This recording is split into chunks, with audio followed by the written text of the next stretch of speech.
thrown into with, like I say, the talent around him, not getting it done and not being able to get it done at the level you need. So they know what they have to do. They got to address the offensive line, get receivers to catch the football. Obviously, even Fannin at the end of the year got hurt. So you took away the weapon there at the end.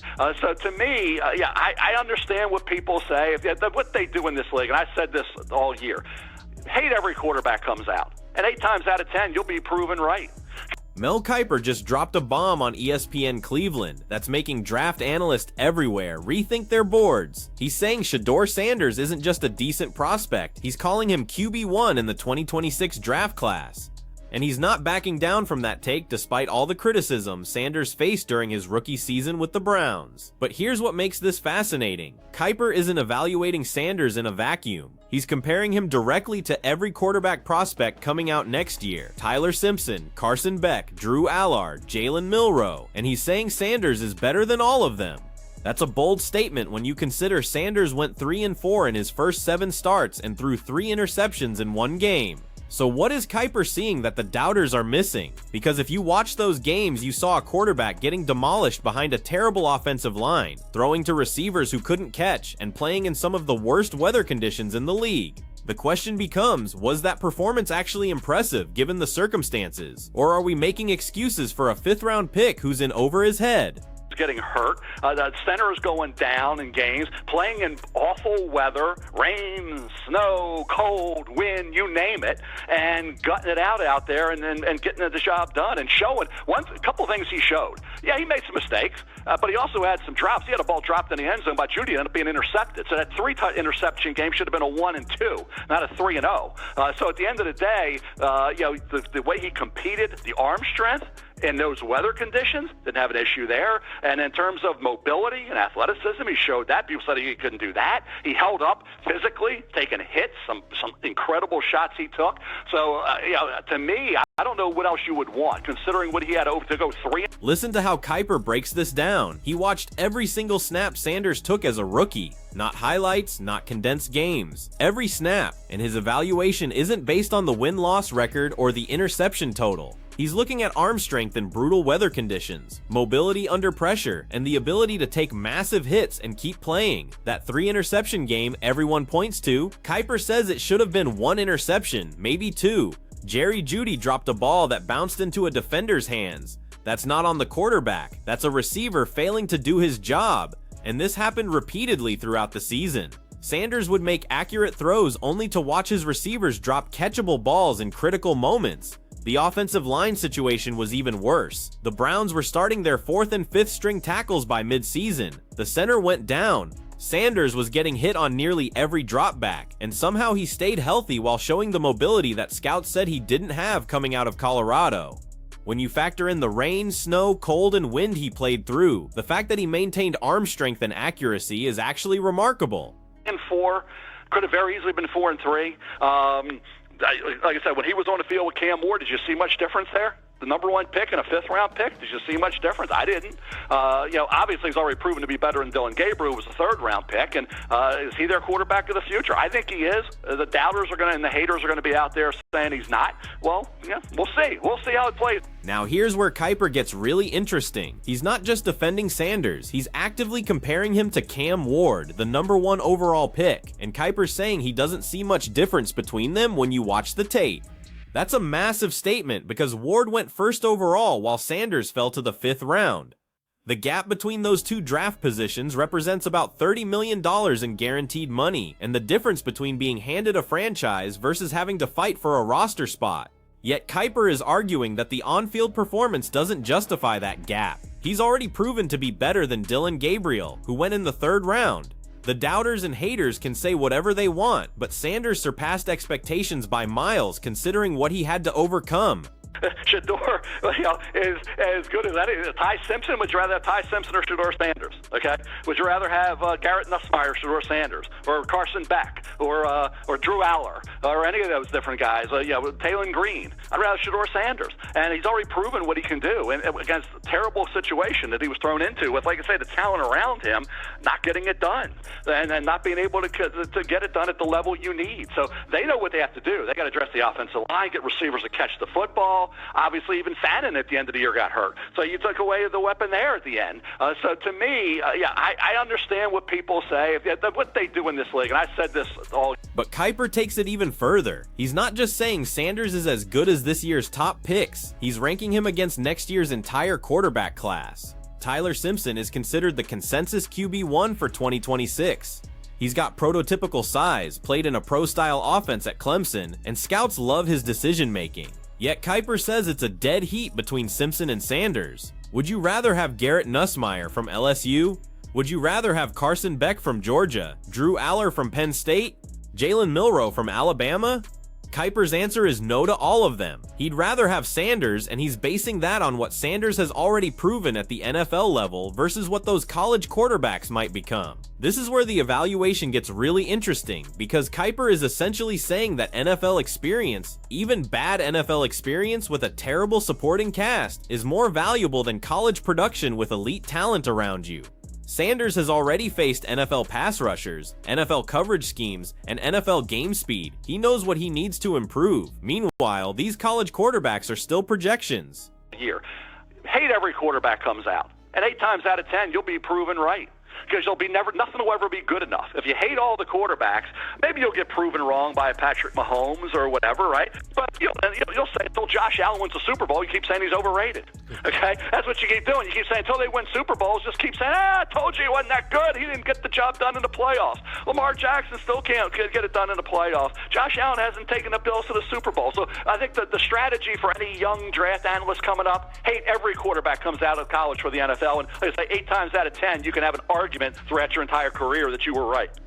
A professional tip. And then Kiper drops this absolute gem of draft analysis wisdom. He says if you're a young draft analyst trying to build a career, here's the strategy. Hate every quarterback that comes out of college. Just hate all of them. Say they're overrated. Say they won't translate. Say they have fatal flaws. And 8 times out of 10, you'll be proven right because most quarterbacks fail. Think about the genius of this strategy. You can spend your entire career saying I told you so about failed quarterbacks, while dismissing the successful ones as outliers. Josh Allen wins a Super Bowl? Just keep saying he's overrated and point to all the playoff losses before he got there. Lamar Jackson can't win in the postseason? Perfect. You were right to doubt him. Patrick Mahomes is the only one who truly made you look wrong, and even then you can argue he's a generational exception. This is Kiper calling out the entire draft analysis industry for playing it safe. It's easier to be a skeptic than to put your reputation on the line for a quarterback prospect. But Kiper has been standing on business since the draft. He believed in Sanders before the season. He believed in him during the 3 and 4 start, and he's doubling down now by ranking him ahead of next year's entire class. Mel Kiper Jr. He is on a roll today, folks. Mel, we're looking at O-linemen here in Cleveland. Do you have a top tackle? And who is Monroe Freeling, who has come out of nowhere now to actually be mocked at 6 for the Browns, the kid from Georgia?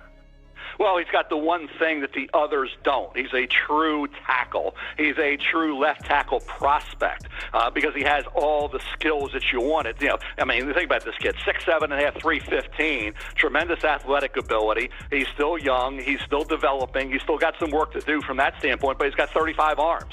So, you talk about Spencer Fano with 32 and an 8. So, at the end of the day, you're talking about arm length being an issue for some of these guys, where it's not for Freeling. So, I think that's where, again, that's why he's moving up to the point where you're right. He could be in the mix to be a top 10 pick. Field Yates and I just did a rapid-fire mock.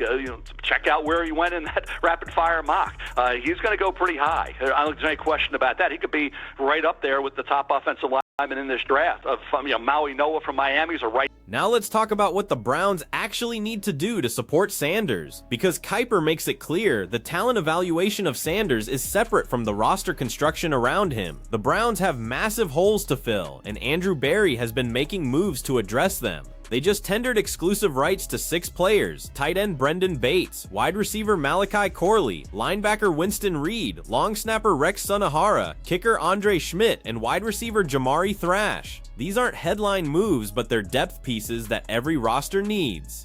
Corley actually showed some promise last season on jet sweeps and reverses. He's got speed and can create after the catch, but here's the critical part. The Browns need to address the offensive line in a major way. They can't have Sanders playing behind 4th and 5th string tackles again. They need receivers who can actually catch the football. That seems obvious, but it was a genuine problem last season. Jerry Jeudy got hurt at the end of the year, taking away their most reliable weapon. The running game needs to be more consistent to take pressure off the passing attack. Well, he's got the one thing that the others don't. He's a true tackle. He's a true left tackle prospect because he has all the skills that you wanted. You know, I mean, think about this kid: 6'7.5", 315, tremendous athletic ability. He's still young. He's still developing. He's still got some work to do from that standpoint, but he's got 35 arms. So, you talk about Spencer Fano with 32 and an 8. So, at the end of the day, you're talking about arm length being an issue for some of these guys where it's not for Freeling. So, I think that's where, again, that's why he's moving up to the point where you're right. He could be in the mix to be a top 10 pick. Field Yates and I just did a rapid-fire mock. Check out where he went in that rapid-fire mock. He's going to go pretty high. I don't think there's any question about that. He could be right up there with the top offensive lineman in this draft. Maui Noah from Miami is a right tackle, projected by a lot to play guard. Fano's projected to guard or center now. Proctor's projected inside the guard by a lot of people. So, yeah, I think as a pure tackle, Caleb Lomu, the other tackle at Utah, is a heck of a left tackle prospect. He's going to get a little bigger, a little stronger, but his feet, his balance, his technique, his athleticism is outstanding. So some team like the 49ers in the late first round are going to get a really good left tackle in Caleb. The offensive line discussion becomes even more critical when you look at what's available in this draft. Monroe Freeling from Georgia has emerged as a potential top 10 pick, and Kiper loves him for the Browns at 6 if he's available. Here's why. Freeling is a true left tackle prospect with the size and athleticism you can't teach. He's 6'7.5", 315 pounds with 35-inch arms. Compare that to Spencer Fondo at 32 and an 1/8-inch arms. Arm length matters tremendously for tackles because it allows them to keep pass rushers at distance. Freeling has the length, the feet, the balance, and the technique. He's still young and developing, but the physical tools are all there. The interesting thing about this draft class is that most of the top offensive linemen are being projected to move inside to guard. Fondo might play guard or center. Proctor is being projected inside by a lot of evaluators. Francis Mauigo from Miami is a right tackle. So Freeling and Caleb Lomu from Utah are really the only pure left tackle prospects in the top tier. Lomu is a little bigger and stronger, but his feet, balance, technique, and athleticism are outstanding. The 49ers could get a really good left tackle in the late first round if they take Lomu. For the Browns, this is crucial. If you believe Sanders is your franchise quarterback, and Kiper clearly does, then you protect him. You don't ask him to survive behind a makeshift offensive line again. You use that 6th overall pick on Freeling if he's there, and you give Sanders a legitimate blindside protector for the next decade. Or is it bad? I hear there's not a lot of top-end talent, but some good starters to be had.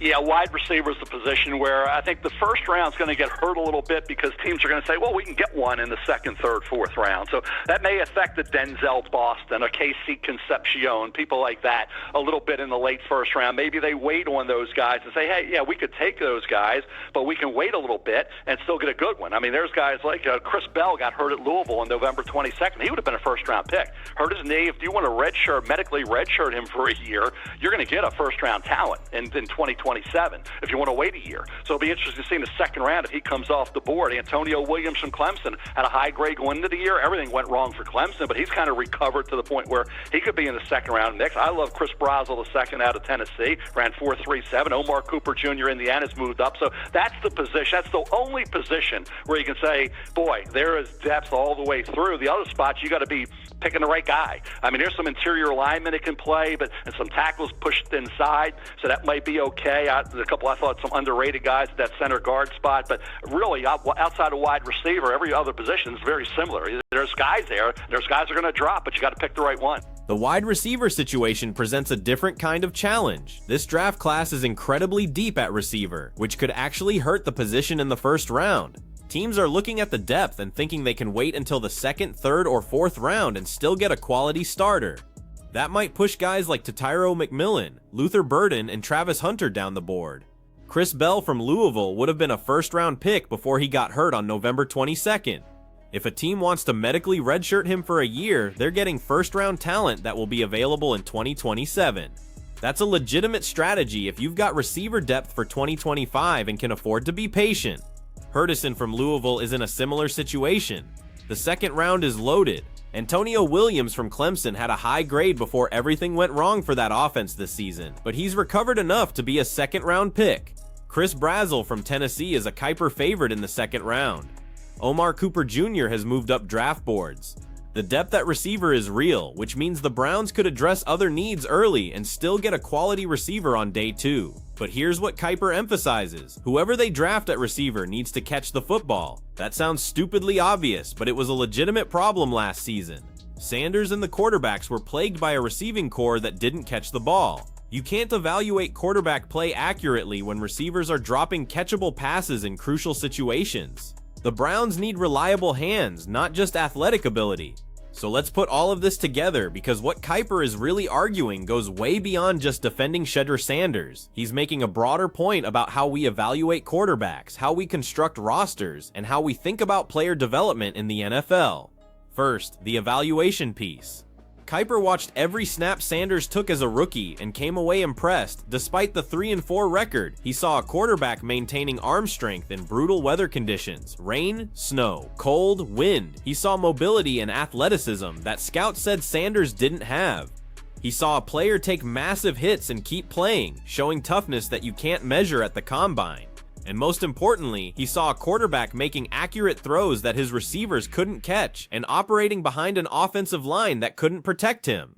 That context matters enormously. When you're evaluating a rookie quarterback, you can't just look at the stat line. You have to account for the supporting cast, the scheme, the weather conditions, and the situations he's being asked to overcome. Sanders was thrown into a terrible situation with minimal preparation and still showed enough to convince one of the most respected draft analysts in the business that he's better than every quarterback prospect coming out next year. Second, the roster construction piece.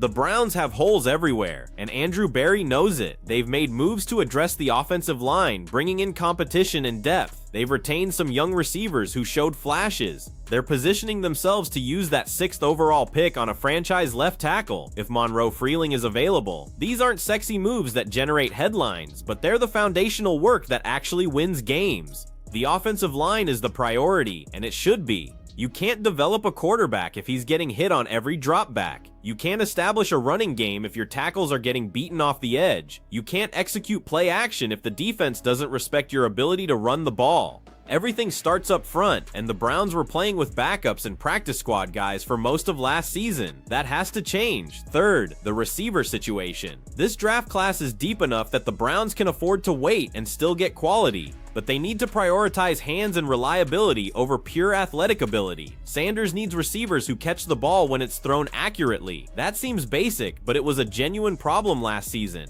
Jerry Jeudy was their most reliable target, and when he got hurt late in the year, the drop rate became even worse. Now here's where this gets really interesting for the Browns' future. If Kiper is right, if Sanders really is as good as Tyler Simpson and better than Carson Beck, Drew Allar, and Jalen Milroe, then the Browns might have found their franchise quarterback in the 5th round. That's franchise-altering value.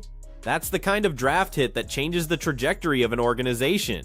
Think about what that means financially. Cam Ward got a massive rookie contract as the #1 pick. Sanders got 5th round money. If they end up being comparable players, the Browns have an extra $30 million in cap space to build around Sanders. They can afford to pay for an elite left tackle. They can afford to bring in proven receivers. They can afford to upgrade the defense. That financial flexibility is enormous in a salary cap league. But here's the risk. What if the doubters are right? What if Sanders' rookie season was actually representative of his ceiling, and the circumstances are being used to excuse legitimate flaws? What if his arm strength looked good in bad weather because he was overthrowing receivers trying to compensate for the wind? What if his mobility only looked impressive because he was running for his life on every play? What if the drops weren't as frequent as we remember, and Sanders is getting credit for accuracy that wasn't actually there?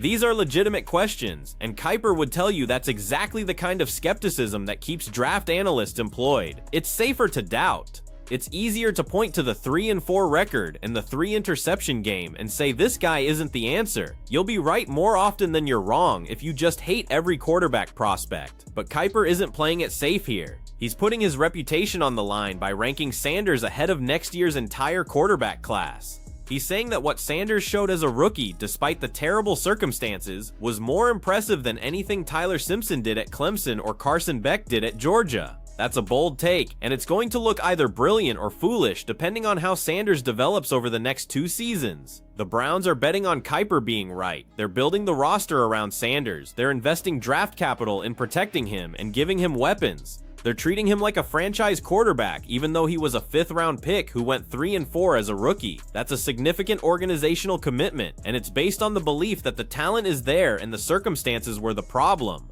Andrew Berry has to get this right. The Browns have been searching for a franchise quarterback for decades. They've drafted quarterbacks high. They've signed veteran free agents. They've tried everything. If Sanders is the answer and they support him properly, this could be the beginning of sustained success. If he's not, and they've wasted another 2 years building around the wrong guy, Berry's job security becomes questionable. The offensive line draft pick at 6 is crucial. If Freeling is there and they pass on him, they're saying either they don't believe he's a franchise tackle, or they don't believe Sanders is a franchise quarterback worth protecting. If they take Freeling, they're making a statement. We believe in Sanders, we're investing in his protection, and we're building this offense around him for the long term. The receiver additions matter too.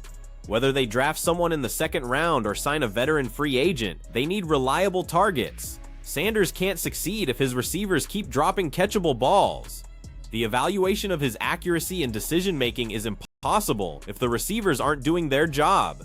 This seems obvious, but it's been a genuine problem that needs to be fixed. Here's what makes Kiper's evaluation so interesting though. He's not just saying Sanders has potential or Sanders could develop into something. He's saying Sanders is already better than the quarterbacks coming out next year. That's present tense, not future tense. He's arguing that if you could draft any quarterback right now for the 2025 season, Sanders should go ahead of Simpson, Beck, Allar, and Milroe based on what he's already shown at the NFL level. That's a fundamentally different evaluation than saying Sanders has a high ceiling, or Sanders could be good if everything